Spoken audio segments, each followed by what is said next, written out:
Good evening, everyone. I am Sarannaya Bose, and I welcome you all to this panel discussion on cultural identity and ideology curated under TMYS review in association with the Center for South Asian Studies, University of Hawaii.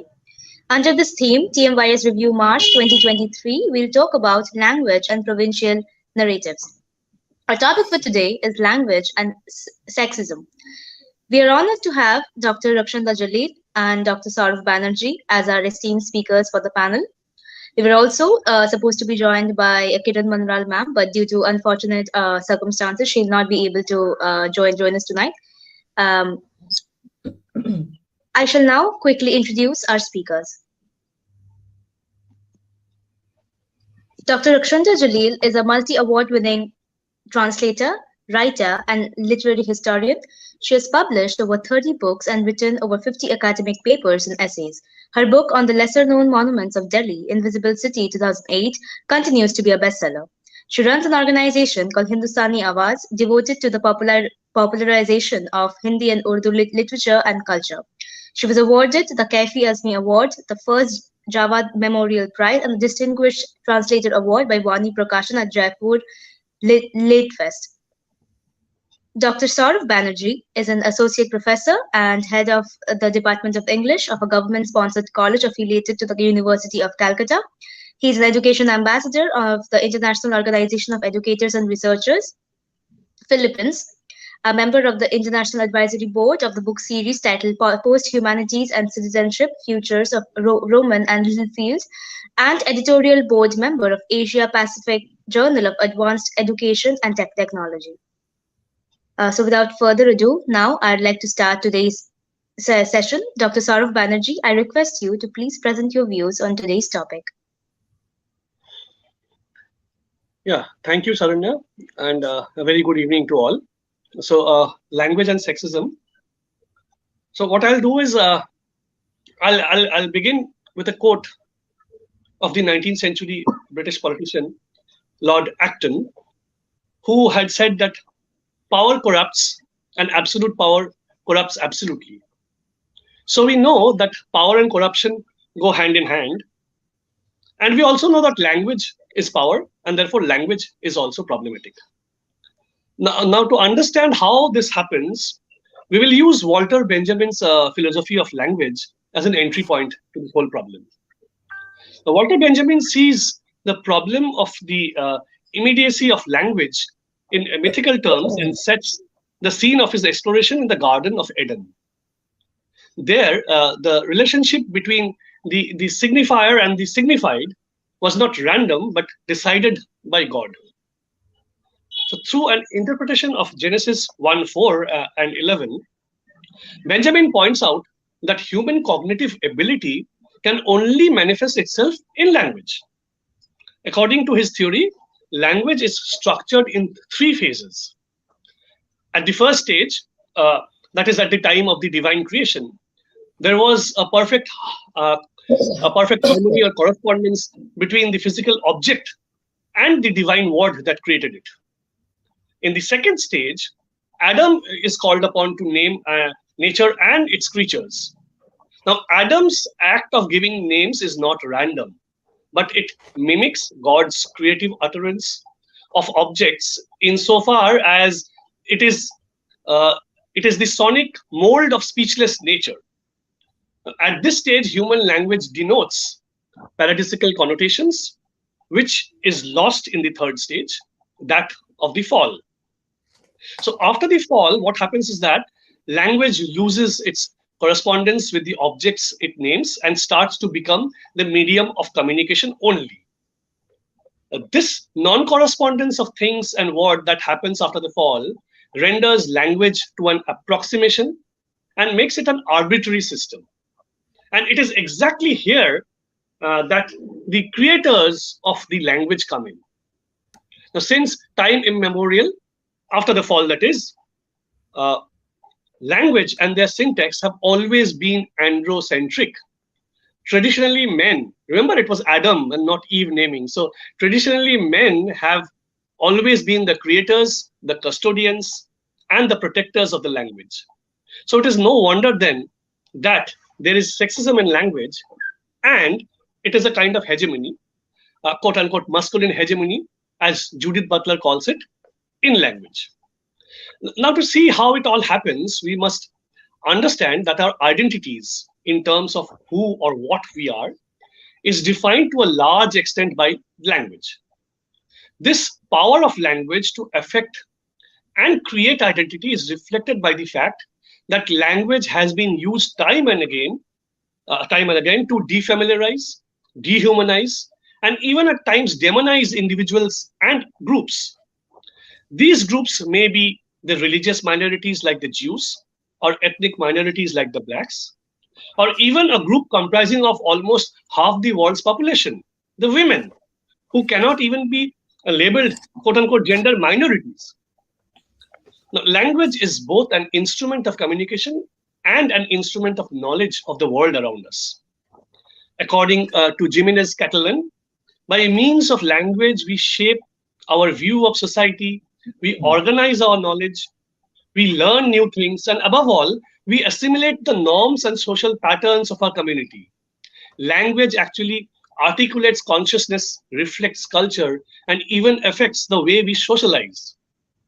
Now, coming to sexism, sexism was defined by J.G. Wilson as set expectation of women's appearance, action, actions, skills, emotions, and proper place in society. So it is generally conceived as anything that conveys that one sex is superior to the other. Now, by typical definition, sexist language is considered to be any language that is supposed to include all people, but intentionally or unintentionally excludes or devalues one gender, generally the female gender. And here, before you get me wrong, let me clarify that I am considering gender binaries only, not because the third gender does not exist, but because of paucity of time. So when I'm saying all these things, when I'm making all these remarks, it is only about male, female. I'm not denying the existence of the other genders, but I'm not taking them into consideration now. So this means that language encodes a culture's values and in this way reflects sexist culture.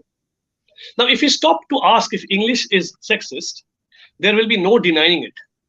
The sociolinguist researchers over the years have shown that English language favors the masculine gender as opposed to the feminine.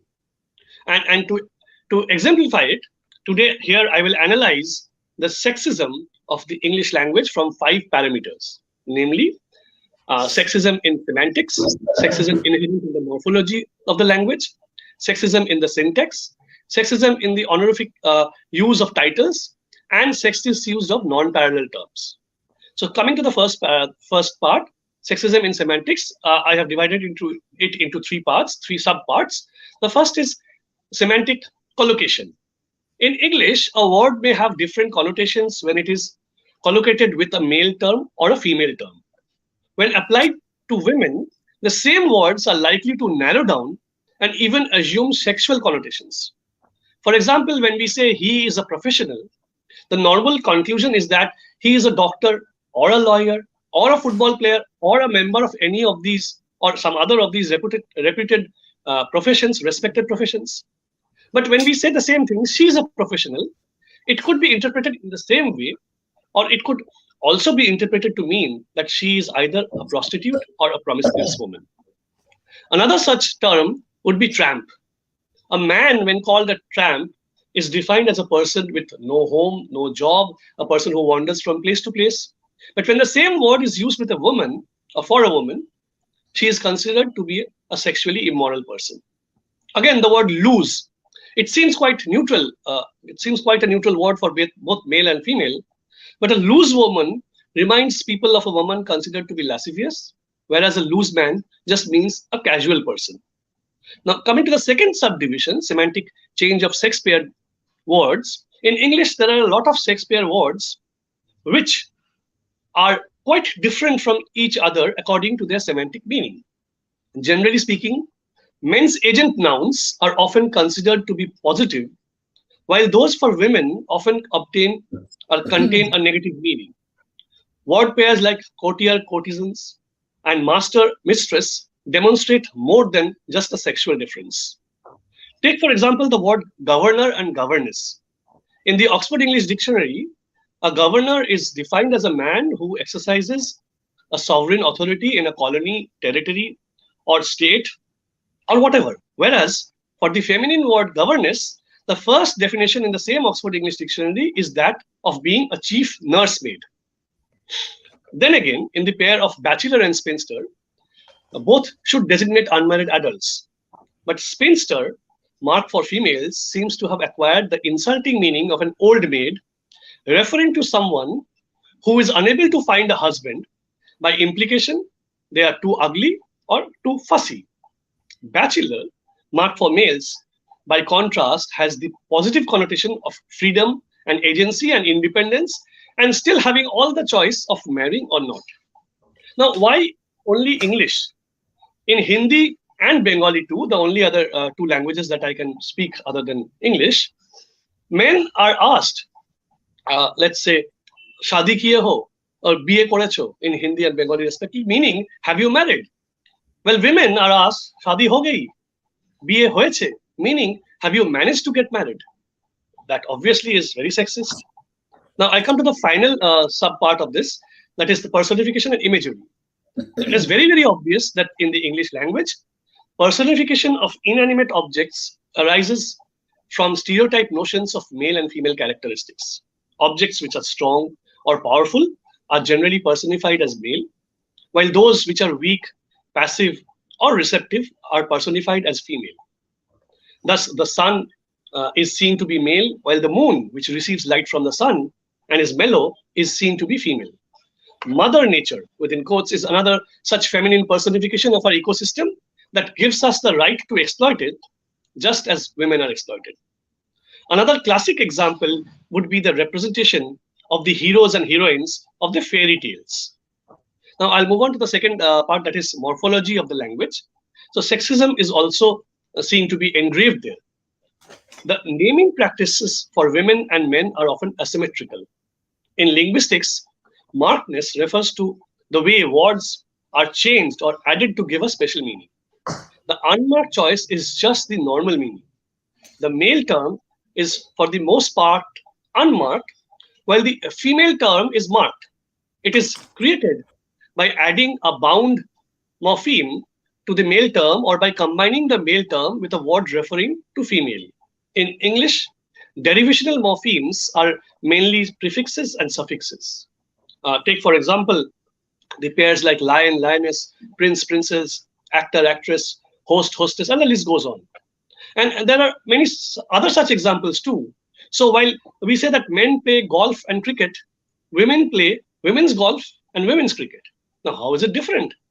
It is still the same game, isn't it? Or they are the same game. And while we have doctors and lawyers, we have lady doctors and lady lawyers. Now, moving on to the sexism in syntax, here we find that the existence of the generic man, like many other English words, has more than one meaning and generally subsumes the female into it. If I can give an example or two, I'll say that no man is an island. Man has been on the planet for more than 1 million years. Even the generic pronouns provide a classic instance of the sexist language. Generic pronouns like he and him ignore women by allowing masculine terms to be used specifically to refer to males and generically to refer to other human beings as well. Examples of this would be everybody talked at the top of his voice. Every good citizen should love his country more than himself. And third is that then again, even in following word orders, words denoting male sex are put in front of the female sex, as in male, female, husband and wife, father, mother, brother and sister, son and daughter, and so on and so forth. Now, in the honorific use of titles, we always hear of, excuse me, Mr. and Mrs. Jones, but we never hear Mr. and Mrs. John and Mary Jones. Also, the use of the title Mr. before a person's name identifies that person only as a male adult. But the titles, either Miss or Mrs., however, not only identifies the person addressed as a woman, but also declares her marital status, which does not happen in the case of the title Mr. Now, coming to the final and the fifth part, that is use of non-parallel terms, there is asymmetric relationship existing in certain words when used to refer to males and females. I'll just give a couple of examples. Lecturers and their wives are invited to attend. Now, if you take this sentence, it is assumed that all lecturers will be male, they'll be heterosexual, they'll be married. But the reality may be that the lecturer is a female, homosexual, single, cohabiting, or living apart from a partner. So, but we still use it. The second example would be the assailant attacked his next door neighbor's wife. Now, does that then mean that the woman was not the assailant's neighbor too? Okay, so much for the technicalities. Now, to wind up, if we move on, or rather move away from this technical theoretical analysis of the language and focus on our everyday lived experiences, we find the same things happening all around us. If we broaden the sense of language from only what is written and spoken to what is thought and sung and even body language, we find sexism everywhere. Even Aristotle had said, and I quote, "A proper wife should be as obedient as a slave. The female is a female by virtue of a certain lack of qualities and natural defectiveness," unquote. And even Shakespeare had said, "Frailty, thy name is woman." Martin Luther had said, and I quote, "The word and work of God is quite clear. That is, that women were either made to be wives or prostitutes," unquote. And this doesn't stop here. Coming closer home in India, the advertisements we see, the songs we hear, the movies we watch, all propagate sexism through their languages. The Prestige pressure cooker ad featuring Abhishek Bachchan and Aishwarya Rai Bachchan is sexist to say the least. Popular movie songs of the early 90s, like Lal Dupatte Wali Tera Naam To Bata, should actually invoke sections like IPC 354, sexual harassment, IPC 354D, stalking a woman, and IPC 509, outraging the modesty of a woman with criminal intent. Movies like Kabir Singh takes the Mills and Boons syndrome to a horrific level of misogyny, and it is perhaps another variation of the Stockholm syndrome. And then we all know that derogatory terms used for female outnumber that for male. And cuss words and slangs are directed mostly at the honor of women, though they are generally used by men and mostly aimed at men too. So that is to say that this is the extent of sexism in language. And for the moment, I'll stop here now. Maybe I'll come back to the other issues when the questions are asked. Thank you. Thank you for bearing with me and giving me a patient hearing. Thank you so much, sir. That was a very well laid out, I mean, it's always very delightful, very amazing to hear from you. Next, we'll move on to Dr. Rakhshanda Jalil. Ma'am, please present your views on today's topic. Okay, Dr. Sourav Banerjee has come with a very, very exhaustive and very detailed paper, leaving me with little to say. I agree with almost everything he has to say. But just to outline the contours of what we are going to be talking about in the remaining 40-odd minutes we have, I think we also need to understand that gender is a spectrum. Dr. Sourav did point to that. It's not just he or she. We live in an age when we have all been sensitized adequately about the fact that it is not just a he or she binary, and we need to rise above that he or she binary. We need to include a whole range of people with different sexualities when we talk about gender. So there is the queer, the transgender, and many, many others. So we need to take all of them into account and incorporate that, first of all, in our thought and then in the language that we use. Also, just to lay out the way this discussion, I think, should pan out, is the fact that sexism too, we will of course talk of language, we will of course talk about sexism, but let us also understand that like gender, sexism too has a whole spectrum.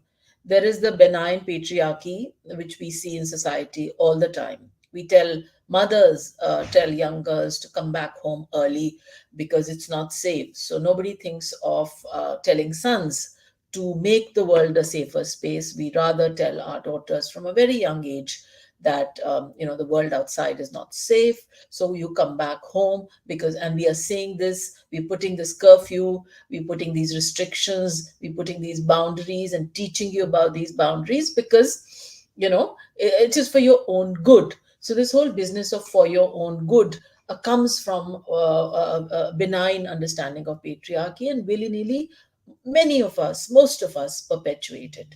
There is that, and then there's the entire spectrum of sexism, which comes to the deeply offensive kind of sexism. Later, if we have the opportunity and we talk about cinema, or we talk about popular culture, then again we must pick up the thread of how normalized this kind of sexism has become, of how whether it is this recent film featuring Shahid Kapoor that came out, or it was the kind of Mills and Boon that many of us, and I include myself in that we read, where you had this tall, dark, handsome character who was often very rude or very brusque with women, and how that was seen as a romantic trope that girls looked out for and expected, or rather saw as desirable qualities in women. So language is not just a spoken word. Remember, language is the written word. Language comes to us in many ways. It's what we speak in our own home, but it's also what we read. It is what our peers are reading, what we pick up from them to read, and that together makes our own language what it is. So instead of sort of jumping the gun and start talking about changing language per se, let us talk of first acknowledging and admitting to ourselves that there is a kind of inbuilt gender bias in our language. I think talking about changing language or neutralizing it is not entirely possible in languages such as, for example, Hindi and Urdu, which are where the noun and the verb configuration changes according to gender. Not so much English, not Bangla, I think, certainly not English, and several other Indian languages. But Hindi and Urdu, I do know for a fact, are the syntax is bound up with gender. So it is not entirely possible to talk of changing or to neutralize that, because syntax is the backbone of any language. And it's a bit like throwing the baby out with the bathwater, talking about neutralizing language. But instead of neutralizing a word that I like to use often and try and use it in my own both spoken and written word, is gender responsive language. I try and say they, instead of he or she. Or if the word is such, the sentence is such that it requires he or she, I prefer to say she when I'm referring to people or groups of persons or even an individual. I'd much rather not say he. So these are small conscious decisions you can take in your own writing, in your own way of speaking. And I think that's where the change begins. But so the gendered component of everyday language needs to be first understood, and understood as to why. I mean, language has evolved over millennia. So why do we have something like गुस्सा आता है? It's never गुस्सा आती है. So गुस्सा, anger, is masculine, right? ये घर मेरा है, जमीन मेरी है, खेत मेरे हैं. Khet is feminine because it is the idea is that it produces, gives forth of itself, so that's seen as a feminine quality. So zameen again is zameen meri hai, zameen mera hai nahi hai. So again, the earth is seen as it is a feminine attribute. So in our mind we have already got feminine attributes. So also for color. I mean, to this day and age, it never ceases to surprise me that when you go looking for gifts for infants, you're automatically offered pink for baby girls and blue for boys, little boys. What is this gender stereotyping of colors, and how unthinkingly we adapt to it? Similarly, when it comes to giving gifts to newborns, we think of a doll for a girl and we think of a train set or a plane or a mechano set for slightly older boys. We never think of giving a cooking set or a doll to a baby boy. Why don't we start with that? And of course, all of this will at some point reflect in our language. Language making changes in language and then expecting changes in society, I don't think is the feasible way forward. The way forward is the small everyday things that we have in our control. Like the examples I gave you, do not buy a pink blanket for a baby girl, buy any other color. And please insist on buying a pink blanket for a baby boy the next time you're wanting to give a gift to somebody. Similarly, the books that you give to little children, it starts from there. It starts from fairy tales for girls and rakshas or wars or ladai ki kahaniyan for boys. Why not? I mean, do boys not need empathy? Do they not need stories of compassion? Do they not need to be taught about the softer, kinder, gentler qualities? Are they to be exclusively kept for girls? I don't think that's the way forward. So also in the language that you use, and I think the speaker before me referred to this, let us not use sportsman, let's say sports person. Let us not say chairman, let us say chairperson. Let us not use, think of a whole list of such words. Also, language is about visualization, don't forget. So when you say teacher, you think of a woman, you think of a lady in a sari and a bun and a very kind person, affectionate person. That's the way you visualize a teacher. What is to say that teachers can't be males? Similarly, when you say pilot, you visualize a man in a uniform and a hat and a cap. Why? I mean, there are any number of women now uh, uh, uh, piloting planes and so on. So we need to get out of this first of how we visualize words. What is the image that a word evokes? All of these things, and the change has to begin here. For it to reach your tongue, for it to reach your pen, for it to reach your laptops and your printed pages, the change really has to happen here. When it happens here, it'll automatically find reflection in what you speak or in what you write. So first and foremost, visualize words, visualize what an image means to you, and get out of that masculine and feminine binary that we've all set for ourselves. Also, as far as possible, use words that are I'm sorry, talking like this because essentially I'm a writer, so I think of how one can bring about change, the smallest of change, through the written word. So really, my frame of reference in that sense are words, as in either written or spoken, for the purpose of being read or being used in some form, be it fiction or non-fiction or poetry. Um, Try and use words such as entrepreneur, for example, which is a gender neutral word for a businesswoman or a businessman. I'm reminded or here of the recent debate we had when Draupadi ji took over as the president of India. We've had a woman president before. It's not as though she was the first, but there was a very mocking and bad taste remark on Twitter made about Rashtrapatni. So it's also, it bears some thinking as to how we are conditioned to take offense at certain words when because patni is wife, and pati is not just husband but somebody who kind of owns, who is the master, who's the first citizen, as it were, in that sense. So how we instinctively reacted with offense at the use of the word Rashtrapatni. So these are things that bear thinking about.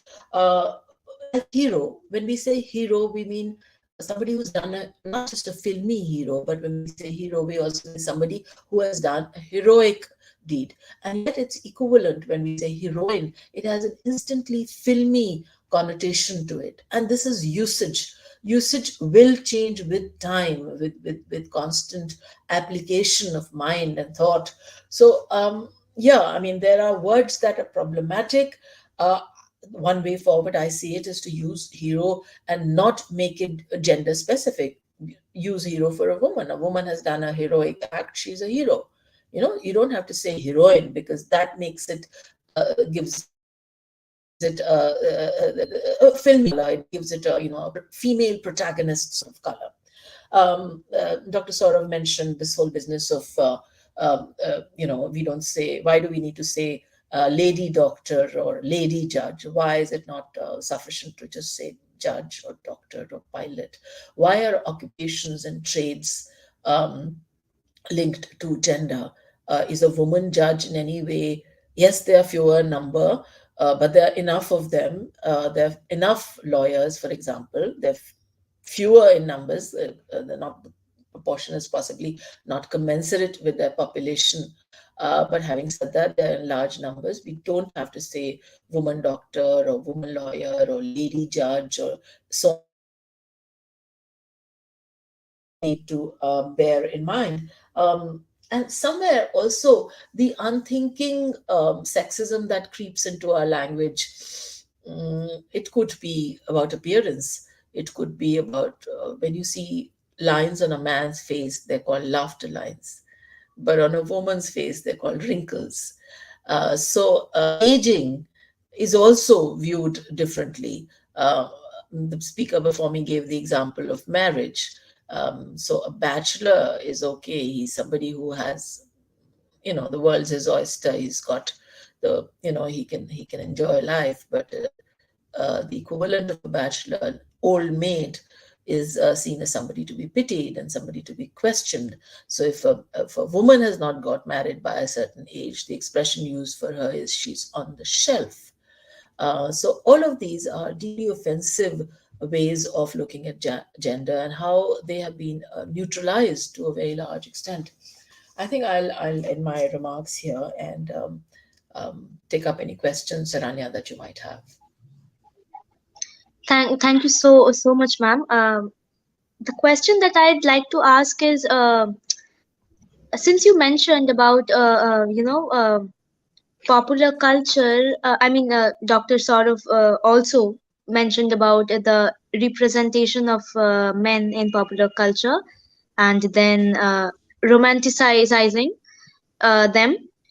I think there are a lot of misogynist, sexist representations of women in music, especially Bollywood music. I think 10 years back, even now, any songs involving rap or songs of popular singers like Honey Singh or Badshah, or even there are n number of rappers out there, and they constantly they objectify women in their lyrics. And now we see even very woke people, like I have seen people around me uh, commenting on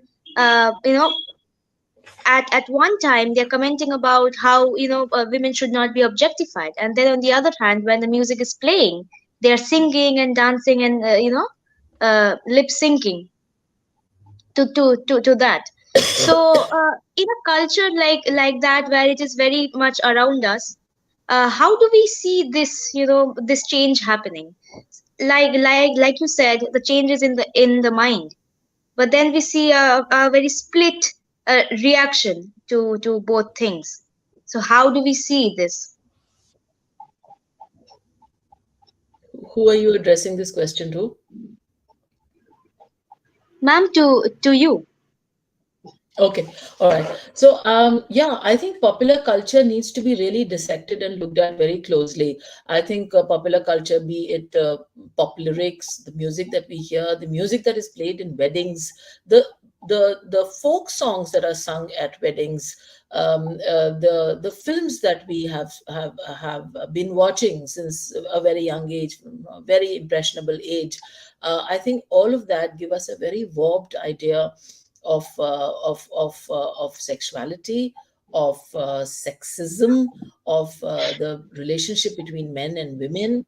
All of that, take the case of stalking, for example, how it has been normalized completely by our Hindi film songs. I sat down and I applied my mind as to which are some of the most deeply offensive songs that we have all at some point hummed to or watched, and without really seeing that how this is affecting young people and how young people are actually thinking that this is okay. And why is it okay? Because almost always the boy gets the girl at the end of it. You see, that is how it has been normalized that this is a mating ritual. This is part of a way of romancing a boy, romancing a girl, and the trophy at the end of it is the boy getting the girl.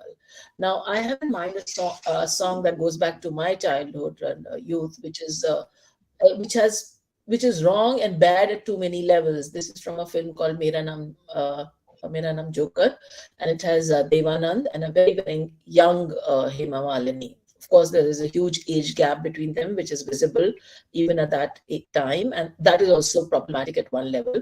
This is a house with many mirrors. If any of you remember this song, I think the song is. Uh, uh, what is it called? Pal bhar ke liye koi mujhe pyar kar le. Now, there is the voyeuristic element that this is a house with many glass windows. So the woman goes around closing the windows, and the man goes around peering at her through the windows. And one scene, she's even shown changing her clothes. So then she goes, slams the window, and then it goes on to the next one, and the next one, next one. So apart from voyeurism, there is the element of stalking. But what happens in it? Initially, there is a mock offense, there is a mock outrage on the part of the woman, and then she gives in. And so he gets her at the end of it. And this isn't one. I mean, there is endless numbers of such songs. Shah Rukh Khan, who's seen as, relatively speaking, not a toxic male in films. Most of his characters are approachable, soft, kind, gentle. But when you sit down and you go through some of his songs, then you realize how deeply offensive some of them are and how they normalize stalking. An economist has just written a book using Shah Rukh Khan as a central emblem, and the book is a bestseller right now. It's called Desperately Seeking Shah Rukh Khan. Yeah. And it's about case studies, and it's written by a pure economist. It's all about how Shah Rukh Khan is this soft, approachable, kind man that most girls would want. And yet it is the same Shah Rukh Khan who in popular cinema has these songs which are problematic. There are songs where he's a stalker and he has a stutter, and the song called Tu Hai Meri Jaan. Again, a very problematic film. Then there are songs like Hasina Maan Jayegi, there's songs like Apun Bola, and so on and so forth. I mean, I don't need to list them. I think many of us remember them. But the point really is that how popular cinema has normalized this and made it attractive because it doesn't end with a reprimand. If the girl were to slap him, I mean, even if there's a mock slap, it invariably gives way to acquiescence towards the end. So, this is harmful is precisely because there is a reward at the end. The reward being the attainment of the girl, the reward uh, across the divide of rich and poor and this and that. Those dynamics are also in play in these songs, but eventually almost all of these instances end up with the boy getting the girl. And also we must remember that stalking, it took a horrible case such as the Nirbhaya case in Delhi for stalking to be considered a criminal offense. As late as 2013, stalking became a criminal offense. Till that, it was something that, so when the Justice Verma Commission with Justice Leela Seth in it and Gopal Subramaniam sat down and decided to make very stringent laws, it occurred to them that stalking is as much a criminal offense as a rape, for example, because sometimes, or more often than not, stalking is a precursor to rape. Now, I know I'm getting away from language per se, but language is not on an island, you see. Language is also a part of society. So what is happening around us is pretty much what affects its usage. And in this, we in India or our Indian popular culture or our Indian films or our Indian songs are not alone. Yes, we have it in a very large number, but I'm reminded of songs that we all heard in our youth, English songs like I'll Be Watching You, Every Breath You Take, Every Step You Take by the Police. There is that song which goes back. And then there's Lionel Richie's Hello. There is Hungry Like the Wolf by the Duran Duran. So all of these songs, all of these lyrics are problematic. And by the number of hits they get, by the number of likes they have, by the number of views they get, in a sense, they have a cumulative effect of propagating it, of normalizing it, of somehow making it okay.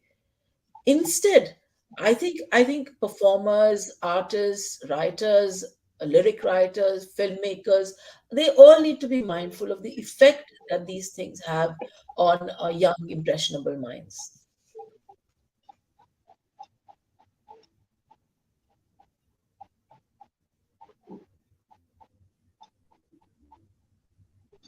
Thank you so much, ma'am. I think since Dr. Saurav also mentioned about popular culture and films and songs, so sir, would you like to say something about this? Yeah, a lot actually. So as Dr. Rakshanda said, that stalking has been normalized by our Bollywood Hindi movie songs. I can give you an example of how we have been shamed nationally. A few years ago, I don't exactly remember the year. Two people in Australia of Indian origin, not Indian origin, they were Indians actually. They were there to study or something. So they were accused of stalking, and they had pleaded in the court that they felt that the no by the woman or by the women were actually not no, but try harder. So they kept on stalking. And when they had, I mean, fought this case, their lawyer had said that they had been brought up on a steady diet of Indian films where stalking is normalized.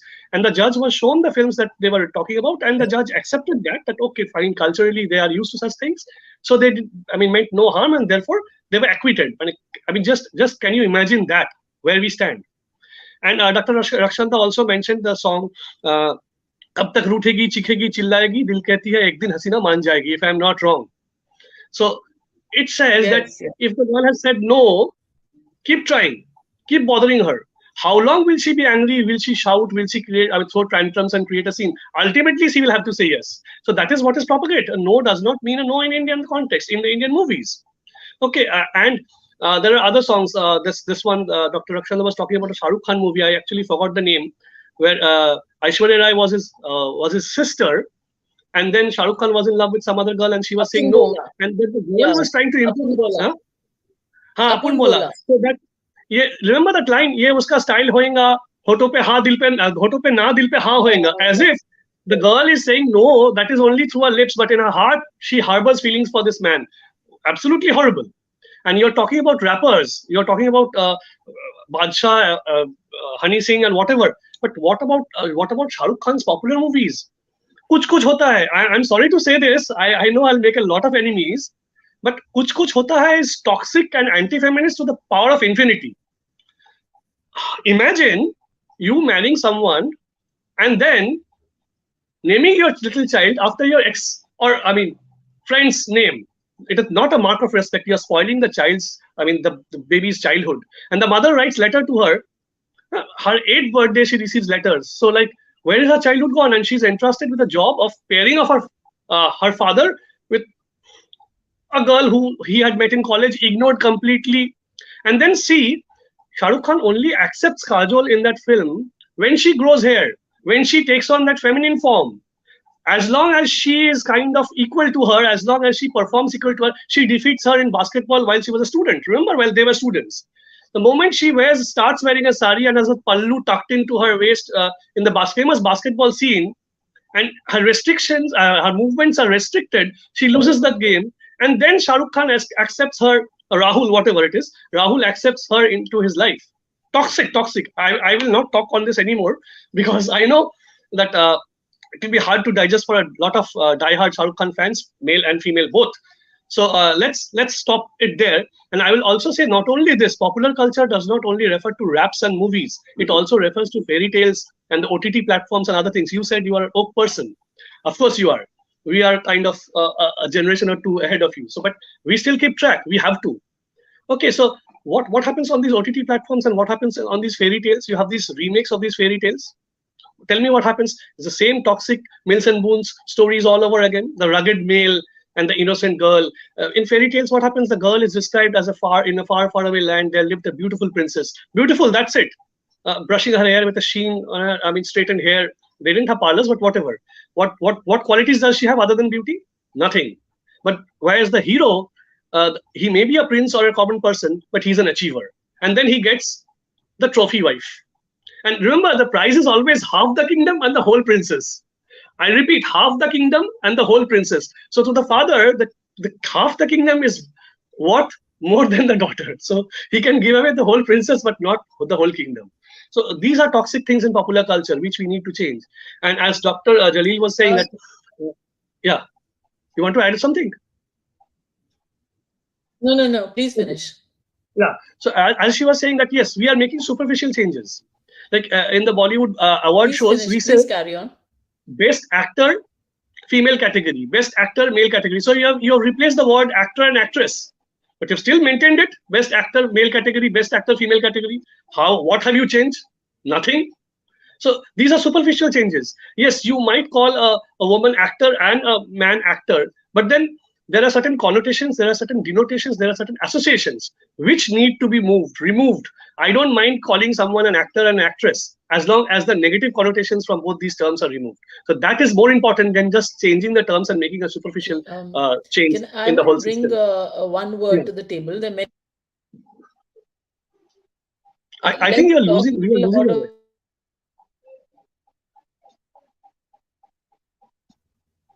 I want to talk about one word, manhandling. Nobody says woman handling. So it's Yeah. obviously men who manhandle things. It could be people, it could be objects, fragile objects. So the very idea of manhandling means that it is rough usage. We have films that talk about this. There is this film with Dharmender, and I forget the other woman, maybe a very young, very awkward looking Rekha. Arey rafta rafta meri aankh meri ladi hai. I mean, there's so many examples. I'm just giving random ones that come to mind. But there is not just talking, there's not just pursuing, but there is active manhandling in this, and how all of that is normalized. So manhandling is the word which we need to be very careful how we are using it. Whether it's cargo bears the sticker fragile, do not manhandle, or it is women and children and older people, or anybody for that matter. Why just women and children and older people, but anyone?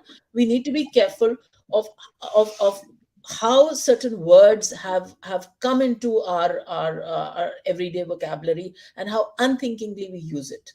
So forget the fact, I mean, we can't ask filmmakers to not make a certain kind of cinema, because apparently they are catering to the lowest common denominator, a lowest common denominator that refuses to wish to change itself, or knows no better. Let's say that they know no better, and so they are fed on a certain diet, and they take that as every day. So we can't go telling people, telling mainstream Hindi cinema filmmakers to change the way they make films, or lyricists, but we do have control over our own usage, our own choice of words. So like I said, it's here, but it's also the words that we choose to use, the words that we choose to actively have in our vocabulary bank, and how we what we want to do with them.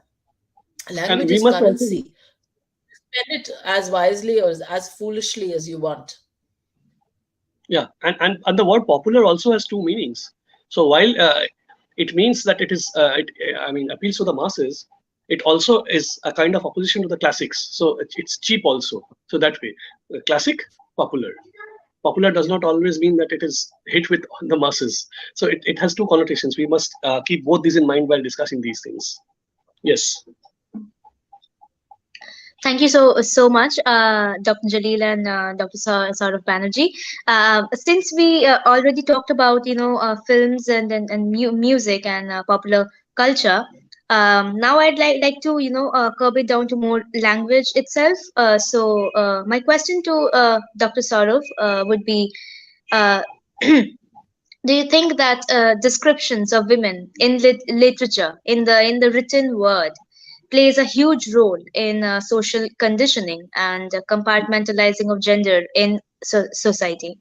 If so, how do we make a change? Yeah, actually, this question should be addressed to Dr. Jalil because she is a writer. But nonetheless, since we teach, she writes, we teach. So that way it works. So and it also works in the sense that literature does not exist in a vacuum. So society influences literature, and literature in turn influences how society reacts to that, and I mean how it takes up. So yes, and even then, literature is not a homogenized entity. So literature also means a lot of things. So even the leaflet that is given with the cough syrup, if, describing the components of the cough syrup, is also a kind of literature. So what we mean by literature nowadays is what should I say, very controversial and very broad based. So even anything that we can read today is supposed to be literature. For example, Sourav Ganguly taking his shirt off and waving from the balcony of Lords is also a part of a text, literature. In that sense, the empire is fighting back, not writing back, fighting back, giving it back to them. So that way, everything is literature. So, but if you mean texts, classics, or proper texts that are taught in classroom, but even then we teach popular texts in the classroom today, like detective novels and comics and long forms and other things.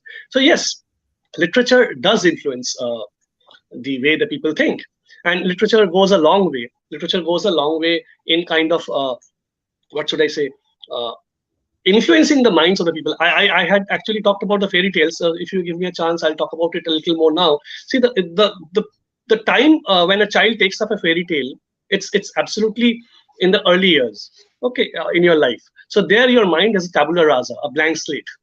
So that's a very impressionable age. So you grow up on those kind of things. That is also literature. That's the first book that you read is probably Snow White or whatever, the Sleeping Beauty, or whatever. So these are the kinds of fairy tales that we read, where female consent is not required, where the description of the female is only about beauty, no achievement, where women are always scheming, the stepmother is always scheming, and it's all about beauty, who is the more beautiful amongst between the two of them. So these things work. You get to, I mean, read Simone Beauvoir or other feminist writers, Virginia Woolf, only when you come up to a level. And that too, not all of us get to read those. So how do you form your ideas? How do you know that this term is bad and that term is good? And this is anti-feminist and that is okay. We don't get to know it. Only when we have a certain level of understanding, certain level of exposure, certain level of reading, certain level of guidance, that we get to know these things. So you pick up a book, you read without any guidance, without it being taught in the classroom. You are definitely going to take that, if it impresses you, you're definitely going to take that as a standard. So in that case, or from that point of view, it is of course very important for the writers to kind of be aware of their responsibilities in writing what they're writing, and as it goes a long way in grooming the concepts, the gender concepts of society. But there's other consideration also. Not all writers, or I mean maybe very few writers write to kind of groom society into being gender sensitive. Most writers write with other kinds of agenda, like selling or being popular or whatever. So that too they have to keep in mind. So this is not a handbook for being gender. I mean, all literature cannot be a handbook for being gender sensitive or a gender equal. So that way, I think if Dr. Jalil wants to comment on this, what she feels writers should be doing with literature while producing literature, that would be a little more better than me talking only, because I'm giving the academic perspective. You might give the creative writer's perspective. I think it's as absurd as saying that women, the idea of women writers, because women are not writing for women, just as Dalit writers are not writing for Dalit, African American writers are not just writing, even if they are writing about African Americans, they're not just writing for African Americans, so on and so forth. So I would like to believe that I'm a woman, I'm a writer, but I'm not just writing for women. I would expect all of society, or at least some part of society that includes men, women, transgenders, what have you, to be interested in what I'm writing. So, I think I don't view the world from the lens of just a woman. So my interest is not in women's only subjects. I'm interested in human beings, and they could have a range of interests. Just as, for example, cooking is not necessarily the domain any longer of men. I know of women. I know so many males who write about it. I know males who talk about recipes that their mothers or grandmothers used, and they like to replicate that. I know, for instance, a man who makes excellent achars and takes great pride in that, and he uses a recipe that his father used to make. So bit by bit, people are getting out of that gendered role So as far as writing is concerned, I personally feel that it is wrong to pigeonhole women as women writers and then expect them to write only on womanly subjects. And what were the womanly subjects? Till a certain time ago, when literacy was limited, when women were not very educated or were neo-literates, then indeed they were writing about the zanana, the courtyard, the women's things that were considered or deemed fit to be of interest to women, such as childbearing, child rearing, the relationship between husbands and wives, because their worlds were, in a sense, confined. So you had an Ismat Chugtai writing about stories of a certain kind. But I think the world has moved on enormously in the past 60 odd years. And speaking for myself, I don't see my interests as confined to women's only subjects. One more thing, talking of Isma Chugtai reminded me of this. She published a collection of short stories called Chote, meaning wounds. And she asked her friend and fellow writer, Krishan Chandar, to write the foreword. And he wrote something that I like to quote very often because I have not been able to get it out of my mind. Krishan Chandar, who is not a regressive, who's by all accounts a feminist, insofar as he believes that he talks of equality between men and women and so on. But in the foreword, among other things, and by way of compliment, he writes, Ismat's stories are as complicated as a woman's heart. Now, I don't understand a statement like this. In fact, I find it deeply problematic. How is a woman's heart different from a man's heart? Anatomically, it isn't. A woman's hips are anatomically different. They are wider because a woman has to give birth. So nature meant for her to have wider hips. But nature didn't expect anything very specific from a woman's heart. So her heart is no different. You see, and yet men like to think that women are these very complicated creatures. Why? Because they're different from men. And so their stories must necessarily be complicated, right? Now, I can go on about that, but I'm also looking at the time and I know we're running out of time. So, Saranya, I just want to flag one other thing before we close this, and that is the use of curse words, galis, and how women centric they are. Almost always, galis are a way of shaming a man via her woman.